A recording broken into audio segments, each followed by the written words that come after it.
हरे कृष्णा। ओम विष्णवे नमः। प्रबोधिनी एकादशी व्रत कथा। इस एकादशी को देवोत्थानी एकादशी भी कहते हैं। आज मैं आपको प्रबोधिनी एकादशी व्रत कथा सुनाऊंगी। भगवान श्री कृष्ण ने कहा, हे अर्जुन, तुम मेरे बड़े ही प्रिय सखा हो।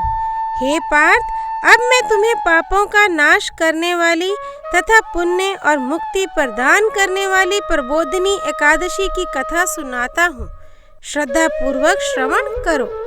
इस विषय में मैं तुम्हें नारद और ब्रह्मा जी के बीच हुए वार्तालाप को सुनाता हूँ। एक समय नारद जी ने ब्रह्मा जी से पूछा, हे पिता, प्रबोधिनी एकादशी के व्रत का क्या फल होता है? आप कृपा करके मुझे ये सब विधान पूर्वक बताएं। ब्रह्मा जी ने कहा, हे पुत्र, कार्तिक माह के शुक्ल पक्ष की प्रबोधिनी एकादशी के व्रत का फल 1 सहस्त्र अश्वमेध तथा 100 राजसूय यज्ञ के फल के बराबर होता है। नारद जी ने कहा, हे पिता, एक संध्या को भोजन करने से, रात्रि में भोजन करने तथा पूरे दिन उपवास करने से क्या क्या फल मिलता है? कृपा कर सविस्तार समझाइए। ब्रह्मा जी ने कहा, हे नारद, एक संध्या को भोजन करने से, 2 जन्म के तथा पूरे दिन उपवास करने से 7 जन्म के सभी पाप नष्ट हो जाते हैं। जिस वस्तु का त्रिलोक में मिलना दुष्कर है, वह वस्तु भी प्रबोधिनी एकादशी के व्रत से सहज ही प्राप्त हो जाती है। प्रबोधिनी एकादशी के व्रत के प्रभाव से बड़े से बड़ा पाप भी क्षण मात्र में ही नष्ट हो जाता है। पूर्व जन्म के किए हुए अनेक बुरे कर्मों को प्रबोधिनी एकादशी का व्रत क्षण भर में ही नष्ट कर देता है। जो मनुष्य अपने स्वभावानुसार प्रबोधिनी एकादशी का विधान पूर्वक व्रत करते हैं, उन्हें पूर्ण फल प्राप्त होता है। हे पुत्र, जो मनुष्य श्रद्धा पूर्वक इस दिन किंचित मात्र पुण्य करते हैं, उनका वह पुण्य पर्वत के समान अटल हो जाता है। जो मनुष्य अपने हृदय के अंदर ही ऐसा ध्यान करते हैं कि प्रबोधिनी एकादशी का व्रत करूंगा, उनके 100 जन्म के पाप नष्ट हो जाते हैं। जो मनुष्य प्रबोधिनी एकादशी को रात्रि जागरण करते हैं, उनकी बीती हुई तथा आने वाली 10 पीढ़ियां विष्णु लोक में आकर वास करती हैं और नरक में अनेक कष्टों को भोगते हुए उनके पितर विष्णु लोक में जाकर सुख भोगते हैं। हे नारद, ब्रह्म हत्या आदि विकट पाप भी प्रबोधिनी एकादशी के दिन रात्रि को जागरण करने से नष्ट हो जाते हैं। प्रबोधिनी एकादशी को रात्रि को जागरण करने का फल अश्वमेध आदि यज्ञों के फल से भी ज्यादा होता है। सभी तीर्थों में जाने तथा गौ, स्वर्ण, भूमि आदि के दान का फल प्रबोधिनी के रात्रि के जागरण के फल के बराबर होता है। हे पुत्र, इस संसार में उसी मनुष्य का जीवन सफल है जिसने प्रबोधिनी एकादशी के व्रत द्वारा अपने कुल को पवित्र किया है। संसार में जितने भी तीर्थ हैं तथा जितने भी तीर्थों की आशा की जा सकती है, वह प्रबोधिनी एकादशी का व्रत करने वाले के घर में रहते हैं। प्राणी को सभी कर्मों को त्यागते हुए भगवान श्री हरि की प्रसन्नता के लिए कार्तिक माह की प्रबोधिनी एकादशी का व्रत अवश्य करना चाहिए। जो मनुष्य इस एकादशी व्रत को करता है, वह धनवान, योगी, तपस्वी तथा इंद्रियों को जीतने वाला होता है, क्योंकि एकादशी भगवान विष्णु की अत्यंत प्रिय है। इसके व्रत के प्रभाव से मनुष्य जन्म मरण के चक्र से मुक्त हो जाता है। इस एकादशी के प्रभाव से कायिक, वाचिक और मानसिक तीनों प्रकार के पापों का शमन हो जाता है। इस एकादशी के दिन जो मनुष्य भगवान विष्णु की प्राप्ति के लिए दान, तप, होम, यज्ञ आदि करते हैं, उन्हें अनंत पुण्य की प्राप्ति होती है। प्रबोधिनी एकादशी के दिन भगवान श्री हरि का पूजन करने के बाद यौवन और वृद्धावस्था के सभी पाप नष्ट हो जाते हैं। इस एकादशी की रात्रि को जागरण करने का फल सूर्य ग्रहण के समय स्नान करने के फल से सहस्त्र गुना ज्यादा होता है। मनुष्य अपने जन्म से लेकर जो पुण्य करता है वह पुण्य प्रबोधनी एकादशी के व्रत के पुण्य के सामने व्यर्थ है।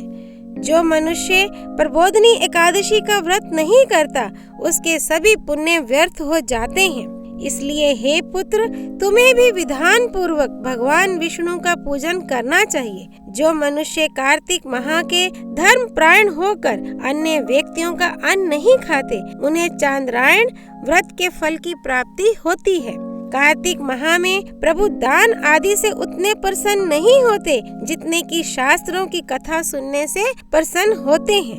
कार्तिक माह में जो मनुष्य प्रभु की कथा को थोड़ा बहुत पढ़ते हैं या सुनते हैं उन्हें 100 गायों के दान के फल की प्राप्ति होती है।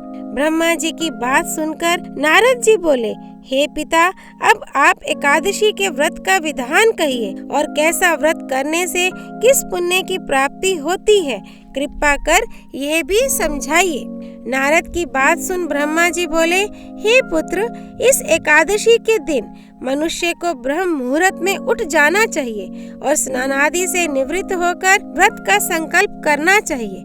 उस समय भगवान विष्णु से प्रार्थना करनी चाहिए कि हे प्रभु, आज मैं निराहार रहूंगा और दूसरे दिन भोजन करूंगा, इसलिए आप मेरी रक्षा करें। इस प्रकार प्रार्थना करके भगवान का पूजन करना चाहिए और व्रत प्रारंभ करना चाहिए। उस रात्रि को भगवान के समीप गायन, नृत्य, बाजे तथा कथा कीर्तन करते हुए रात्रि व्यतीत करनी चाहिए।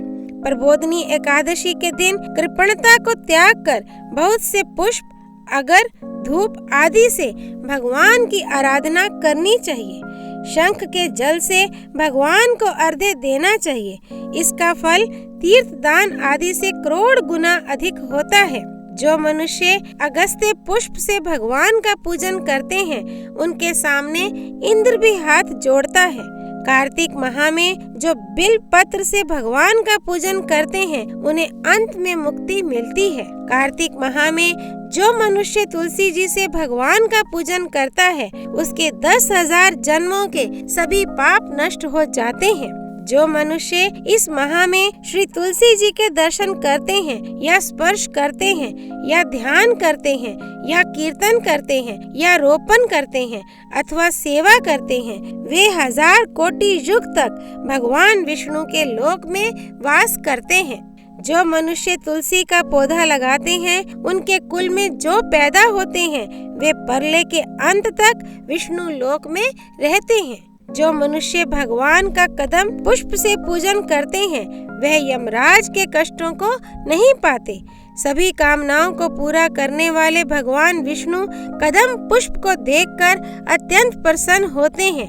यदि उनका कदम पुष्प से पूजन किया जाए तो इससे उत्तम बात और कोई नहीं है। जो गुलाब के पुष्प से भगवान का पूजन करते हैं उन्हें निश्चित ही मुक्ति प्राप्त होती है। जो मनुष्य बकुल और अशोक के पुष्पों से भगवान का पूजन करते हैं वे अनंत काल तक शोक से रहित रहते हैं। जो मनुष्य भगवान विष्णु का सफेद और लाल कनेर के फूलों से पूजन करते हैं उन पर भगवान अत्यंत प्रसन्न होते हैं। जो मनुष्य भगवान श्री हरि का दूर्वा दल से पूजन करते हैं वे पूजा के फल से 100 गुना ज्यादा फल पाते हैं। जो भगवान का शमी पत्र से पूजन करते हैं वे भयानक यमराज के मार्ग को सुगमता से पार कर जाते हैं। जो मनुष्य चंपक पुष्प से भगवान विष्णु का पूजन करते हैं वे जीवन मृत्यु के चक्र से मुक्त हो जाते हैं। जो मनुष्य स्वर्ण का बना हुआ केतकी पुष्प भगवान को अर्पित करते हैं उनके करोड़ों जन्म के पाप नष्ट हो जाते हैं। जो मनुष्य पीले और रक्त वर्ण कमल के सुगंधित पुष्पों से भगवान का पूजन करते हैं उन्हें श्वेत द्वीप में स्थान मिलता है। इस प्रकार रात्रि में भगवान का पूजन करके प्रातःकाल शुद्ध जल की नदी में स्नान करना चाहिए। स्नान करने के उपरांत भगवान की स्तुति करते हुए घर आकर भगवान का पूजन करना चाहिए। इसके बाद ब्राह्मणों को भोजन कराना चाहिए और दक्षिणा देकर आदर सहित उन्हें प्रसन्नता पूर्वक विदा करना चाहिए। इसके बाद गुरु की पूजा करनी चाहिए और ब्राह्मणों को दक्षिणा देकर नियम को छोड़ना चाहिए।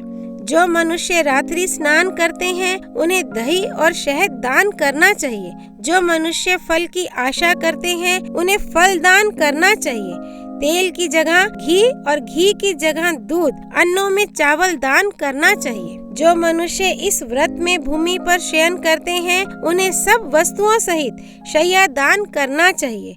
जो मौन धारण करते हैं उन्हें स्वर्ण सहित तिल दान करना चाहिए।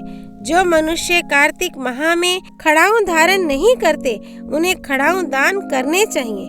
जो इस माह में नमक त्यागते हैं उन्हें शक्कर दान करनी चाहिए।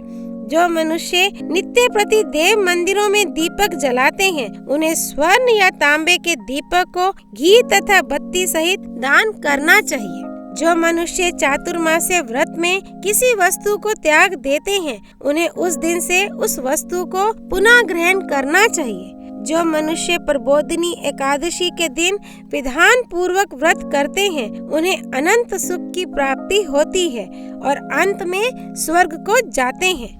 जो मनुष्य चातुर्मास्य व्रत को बिना किसी बाधा के पूर्ण कर लेते हैं उन्हें दोबारा जन्म नहीं लेना पड़ता। जिन मनुष्यों का व्रत खंडित हो जाता है उन्हें दोबारा प्रारंभ कर लेना चाहिए। जो मनुष्य इस एकादशी के महात्म्य को सुनते व पढ़ते हैं उन्हें अश्वमेध यज्ञ के फल की प्राप्ति होती है। कथा सार: वेदाध्ययन, तपस्या व त्याग की दृष्टि से चातुर्मास्य का नियम अति महत्वपूर्ण है। भगवान श्री हरि की भक्ति में लीन होने के लिए यह समय अति उत्तम होता है। गृहस्थ व्यक्ति भी चातुर्मास्य में भगवान विष्णु की भक्ति का पूरा लाभ उठा सकते हैं। इति प्रबोधिनी एकादशी व्रत कथा संपूर्ण। ईश्वर प्रार्थना: त्वमेव माता च पिता त्वमेव, त्वमेव बन्धुश्च सखा त्वमेव, त्वमेव विद्या द्रविणं त्वमेव, त्वमेव सर्वं मम देव देव। श्री हरि अर्पणमस्तु। कृपया मेरे चैनल को लाइक, सब्सक्राइब और शेयर अवश्य करें।